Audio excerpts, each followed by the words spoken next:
بہترین وہ ہے جو قرآن سیکھتا ہے سکھاتا ہے۔ دوسری حدیث کے الفاظ ہے، یہ بھی بخاری شریف میں ہے، ان افضلکم من تعلم القرآن وعلمہ، تم میں سے سب سے افضل وہ شخص ہے جو قرآن سیکھے اور سکھائے۔ اس میں سیکھنے سکھانے میں بہت وسیع مفہوم ہے۔ یہ جو قرآن پاک کو ناظرہ جو بچوں کو مساجد میں پڑھایا جاتا ہے وہ بھی اس میں داخل ہے سیکھنے میں، اور جو علم و تجوید سیکھتے ہیں سکھاتے ہیں وہ بھی اس میں تعلم القرآن میں شامل ہیں، قرآن پاک کے سیکھنے میں شامل ہیں۔ جو قرآن پاک کو فقہ اور حدیث کی روشنی میں سمجھتے ہیں، تفسیر پڑھتے ہیں، پڑھاتے ہیں، وہ بھی اس معنی میں شامل ہیں جو قرآن سیکھے اور سکھائے وہ بہترین ہے۔ تو یہ سارے لوگ بہترین ہیں، جو قرآن کے تلفظ صحیح پڑھا رہا ہے، سکھا رہا ہے، جو قاری بنا رہا ہے، بن رہے ہیں قاری، بنا رہے ہیں آگے، وہ بھی اس میں داخل ہے۔ جو عالم بن رہے ہیں، قرآن کے پاک کی تفسیر پڑھ رہے ہیں، مفسر بن رہے ہیں، وہ بھی اس فضیلت میں داخل ہیں۔ تو اس کا وسیع مفہوم ہے، خیرکم من تعلم القرآن وعلمہ، تم میں سے بہترین وہ شخص ہے جو قرآن سیکھے اور سکھائے۔ اب اس کے اوپر ایک حدیث امام مسلم نے نقل کی ہے فضائل القرآن میں، اور اس حدیث کو مشکات المصابیح میں بھی لیا گیا ہے، کتاب فضائل القرآن میں پہلی فصل میں لیا گیا ہے۔ حضرت عقبہ بن عامر حدیث کو روایت کرتے ہیں، آپ روایت کرتے ہیں کہ ہم صفہ میں موجود تھے، یہ مسجد نبوی کے ساتھ ایک چبوترا تھا جہاں پہ مہمان آتے تھے حضور نبی کریم صلی اللہ علیہ وسلم سے ملنے کے لیے، یا جو صحابہ کرام رضی اللہ تعالی عنہم دور دراز کے رہنے والے تھے، وہ یہاں آ کر علم حاصل کرتے تھے حضور کے پاس، یہی رہائش پذیر ہوتے تھے، یہیں پہ ٹھہرتے تھے، ان کا قیام یہیں پہ ہوتا تھا۔ تو یہ صفہ چبوترا تھا مسجد نبوی سے متصل۔ تو حضرت عقبہ بن عامر کہتے ہیں کہ ہم صفہ میں موجود تھے، حضور نبی کریم صلی اللہ علیہ وسلم ہمارے پاس تشریف لائے۔ حضور نبی کریم صلی اللہ علیہ وسلم نے فرمایا، ایکم یحب ان یغدو کل یوم الی بطحان او العقیق، فرمایا کیا تم میں سے کوئی شخص یہ پسند کرتا ہے کہ وہ صبح سویرے مارننگ ٹائم جو مدینہ منورہ کے دو مشہور بازار ہیں بطحان اور عقیق، یہاں پہ جائے؟ بطحان جو ہے بازار، یہاں پہ جانور بہت فروخت ہوتے تھے، اور عقیق ایک وسیع جنگل تھا۔ تو بطحان کا معنی پتھریلا علاقہ بھی ہے۔ تو فرمایا کہ ان دو بازاروں میں کوئی شخص روزانہ جائے، پھر کیا کرے؟ فَيَأْتِيَ بِنَاقَتَيْنِ قَوْمَوَيْنِ، پھر وہاں سے دو اونچی اونٹنیاں لے کر آئے، اونچے قد والی، روزانہ دو اونٹنیاں لائے۔ فرمایا فی غیر اسم ولا قطع رحم، بغیر گناہ کیے، بغیر رشتہ داری توڑے، یعنی گناہ بھی مارننگ ٹائم نہ کرے، جائے اونٹنیاں لائے، رشتہ داری کو قائم رکھے۔ فرمایا کہ کیا تم میں سے کوئی پسند یہ کرتا ہے؟ صحابہ کرام رضی اللہ تعالیٰ عنہ سے حضور نے فرمایا کہ یہ چاہتا ہے کوئی شخص کہ روزانہ صبح ٹائم، مارننگ ٹائم، وہ بطحان اور عقیق جو مدینہ منورہ کے دو بازار ہیں وہاں پہ جا کر دو اونٹنیاں جو اونچے قد والی ہیں وہ لائے؟ تو صحابہ کیا جواب دیتے ہیں؟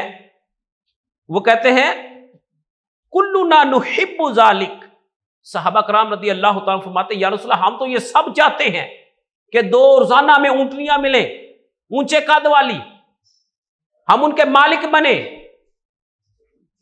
تو آقا علیہ السلام نے فرمایا افلا یغدو احدکم الی المسجد فیعلم او یقرأ آیتین من کتاب اللہ خیر اللہ من ناقتین، فرمایا کہ پھر تم نے کیا کرنا ہے، تم میں سے پھر کیوں کوئی شخص مسجد کی طرف جائے کیوں نہ جائے؟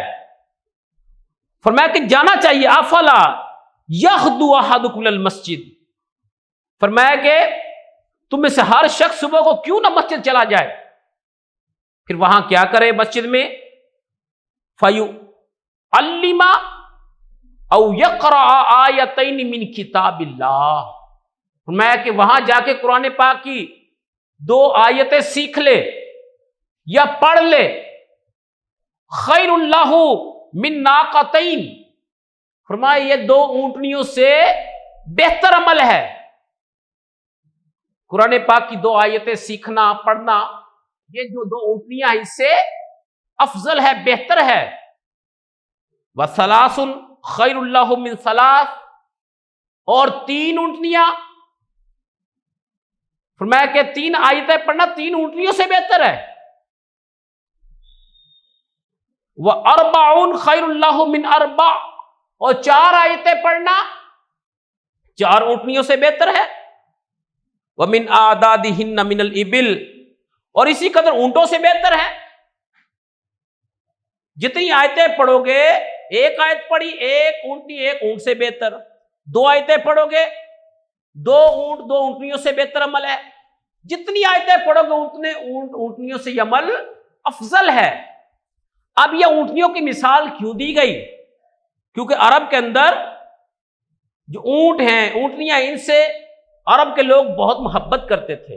یہ ایک ان کا پسندیدہ مال تھا، اس لیے ان چیزوں کی مثال دی گئی. ورنہ قرآن پاک کی ایک آیت کا سیکھنا پڑھنا پوری دنیا کے مال و متاع سے افضل ہے.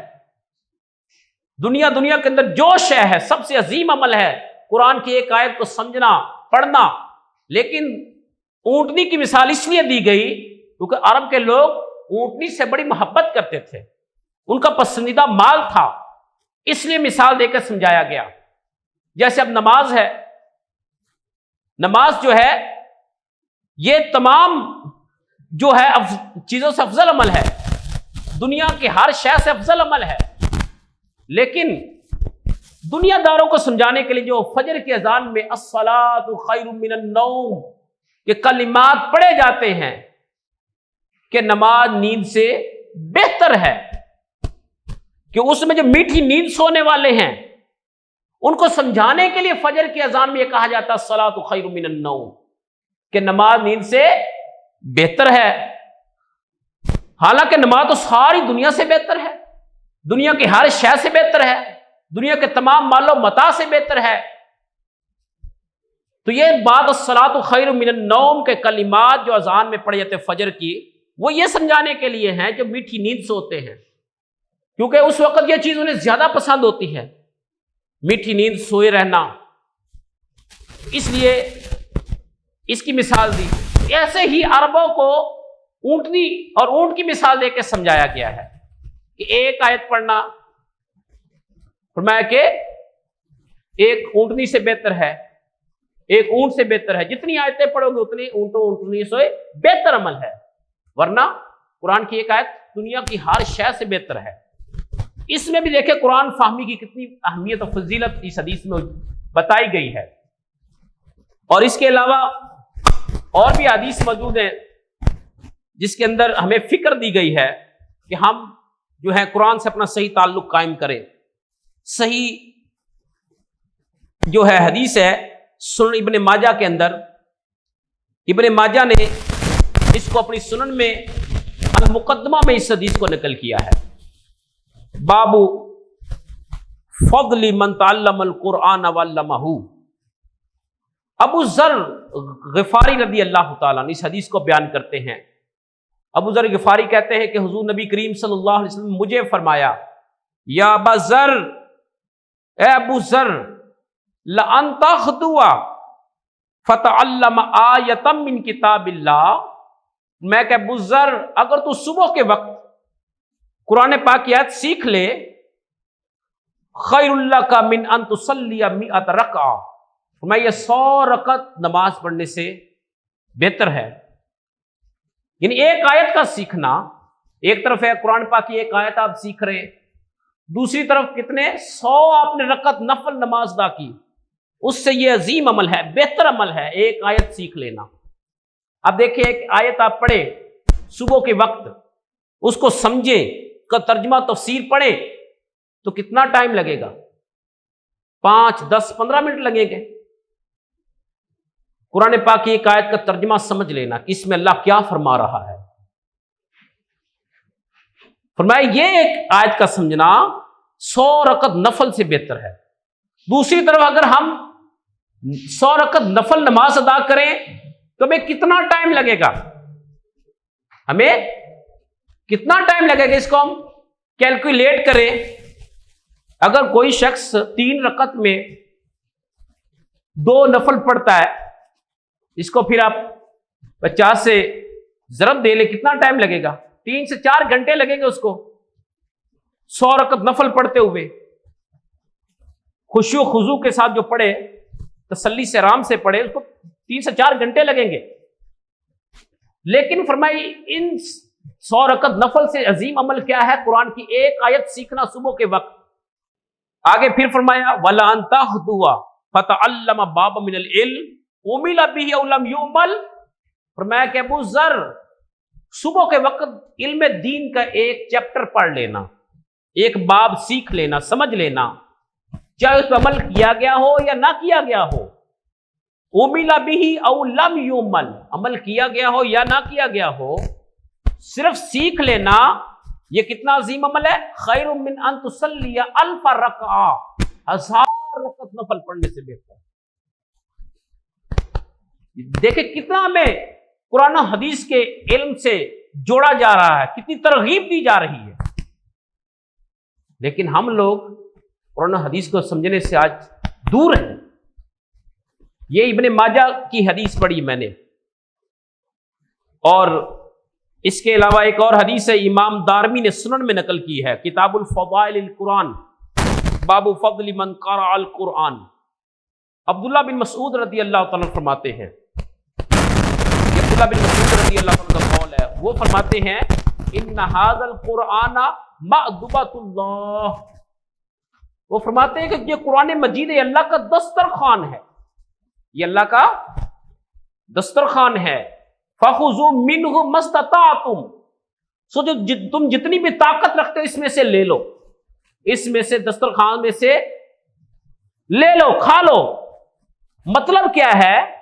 اس حدیث میں بتایا گیا ہے کہ ہمیں اپنی بھوک پیاس جو ہے وہ قرآن پاک سے مٹانی چاہیے۔ یعنی قرآن پاک کا فیض، دسترخوان کا معنی یہ ہے قرآن کی تعلیمات، قرآن کا فیض، اس سے ہم مستفید کریں اپنی روح کو۔ یہ دسترخوان کی مثال دے کے سمجھایا گیا ہے کہ جیسے دسترخوان پہ مختلف قسم کے کھانے لگے ہوتے ہیں، تو یہ جو قرآن پاک ہے یہ بھی اللہ کا دسترخوان ہے، مأدبۃ اللہ ہے۔ تو میں اس میں سے اپنی طاقت کے مطابق لے لو۔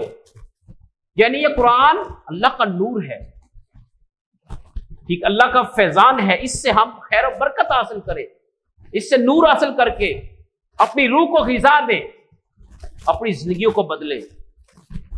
تو دوسری ایک اور امام دارمی حدیث نقل کرتے ہیں کتاب فضائل القرآن میں ہی، باب فضل من قرأ القرآن۔ یہ حضرت کعب رضی اللہ تعالیٰ سے حدیث روایت ہے۔ حضرت کعب رضی اللہ تعالیٰ فرماتے ہیں علیکم بالقرآن، قرآن کو لازم پکڑو، مطلب کہ اس کی تعلیمات پہ عمل کرو۔ فَإِنَّهُ فَهْمُ الْعَقْلِ، فرمایا یہ عقل کے لیے فہم ہے، سمجھ بوجھ۔ عقل کو شعور قرآن سے ملتا ہے، عقل جو بڑھتی ہے، عقل جو خیرات ملتی ہے، فہم شعور کی وہ قرآن سے ملتا ہے، فہم شعور۔ وَنُورُ الْحِکْمَةِ، اور یہ قرآن جو ہے نور حکمت ہے۔ وَيَنَابِيعُ الْعِلْمِ، اور سارے علم کے سرچشمے قرآن میں، اس میں علم کے سرچشمے ہے قرآن میں، اس لیے قرآن کا دامن تھام ہے۔ اس میں بھی غور و فکر کی دعوت دی گئی ہے کہ ہم اپنا تعلق قرآن میں صحیح جو تعلق ہے اس کو سمجھنے کا وہ قائم کریں۔ پھر آگے حدیث پاک امام بہقی لائے ہیں شعب الایمان کے اندر، تعظیم القرآن کتاب، اور فصل فی تعلم القرآن، جو فصل ہے باب قائم کیا وہ قرآن سیکھنے کا جو باب اس میں نقل کرتے ہیں ابو ہریرہ رضی اللہ تعالیٰ اس حدیث کو بیان کرتے ہیں کہ حضور نبی کریم صلی اللہ علیہ وسلم نے فرمایا من تعلم القرآن فی شیبۃ، تمہیں تو جب بڑھاپے کے اندر قرآن سیکھے، بڑھاپے کے اندر، یعنی اس میں یہ پیغام ہے کوئی اگر جوانی میں قرآن نہیں سیکھ سکا، بھٹکا رہا، گمراہ رہا، بالآخر بڑھاپے میں اس کو ہدایت مل گئی، صحیح راستے پہ آ گیا، اب اس کو بھی مایوس نہیں ہونے دیا، اس کے لیے بھی دروازے کھلے رکھے ہیں قرآن فہمی کے۔ میں کہ جو بڑھاپے کے اندر جوانی میں جو قرآن نہیں سیکھ سکا، بڑھاپے کے اندر سیکھتا ہے، اس کے لیے بھی اجر ہے۔ اس میں شبیب باتی جوانی کا بھی ذکر ہے، شباب جوان کو کہتے ہیں، تو فرمایا من تعلم القرآن فی شبیب باتی، جو جوانی کے اندر قرآن سیکھتا ہے تو اس کا کیا اجر ہے؟ اختلط القرآن بلحمہ ودمہ، تو قرآن پاک اس کے گوشت اور خون میں پیوست ہو جاتا ہے۔ جو قرآن جوانی میں سیکھتا ہے اس کے گوشت جسم میں قرآن پیوست ہو جاتا ہے، قرآن پاک کا رنگ اس پہ چڑھ جاتا ہے، اس کے ظاہر پہ باطن میں قرآن پاک اتر جاتا ہے۔ جو جوانی میں قرآن سیکھتا ہے، اور جو جوانی میں نہ سیکھ سکا، بوڑھا ہو گیا، اس کو بھی دعوت فکر ہے کہ وہ اب مایوسی کا شکار نہ ہو، یہ نہ کہ میں تو جوانی ضائع کر بیٹھا، اب میرے پاس تو وقت ہی نہیں بچا، بوڑھا ہو گیا ہوں، ذہن وہ نہیں رہا جوانی والا، اس کو بھی مایوس نہیں ہونے دیا۔ اس کے لیے بھی پیغام فکر ہے، دعوت فکر ہے اس حدیث میں۔ من تعلمہ فی کبار فہو ینفلت منہ ولا یترکہ فلہ اجرہ مرتین۔ فرمایا کہ جو بڑھاپے میں قرآن سیکھے اور سیکھتے سیکھتے بار بار بھول جاتا ہے، ترک نہیں کرتا، بھولنے کے باوجود بھی اپنا تعلق ولا یترکہ، اسے چھوڑتا نہیں ہے، یہ نہیں مایوس نہیں ہوتا، یہ نہیں سمجھتا کہ مجھے تو سمجھ نہیں آ رہا، میں یاد کرتا ہوں، سنتا ہوں، بھول جاتا ہوں۔ فرمایا کہ اس کے جب بھولنے کے باوجود بھی اس سے اٹیچ رہے، قرآن سے چھوڑے نہیں، تعلق قائم رکھے، فرمایا فلہ اجرہ مرتین، اس کے لیے دوہرا اجر ہے۔ کیا ہے؟ ڈبل اجر اس کو ملے گا۔ اس میں دیکھیں کتنا پیغام ہے قرآن فہمی کا دیا گیا، قرآن کی طرف رغبت کا دیا گیا ہے کہ بندے اپنے آپ کو قرآن پاک کے ساتھ صحیح منسلک کر لے، جوڑ لے۔ آخری حدیث پاک امام ابن ابی شیبہ نے مصنف میں لی ہے، حدیث کا نمبر 30,158، اور امام بہقی نے اس کو عبداللہ بن مسعود سے روایت کیا ہے اپنی سنن الکبریٰ کے اندر، اور شعب الایمان میں بھی امام بہقی لائے ہیں اس حدیث کو۔ امام دہلوی نے الفردوس بما فور الخطاب کے اندر اس حدیث کو لیا۔ حضرت عبداللہ بن عباس اس حدیث کو روایت کرتے ہیں۔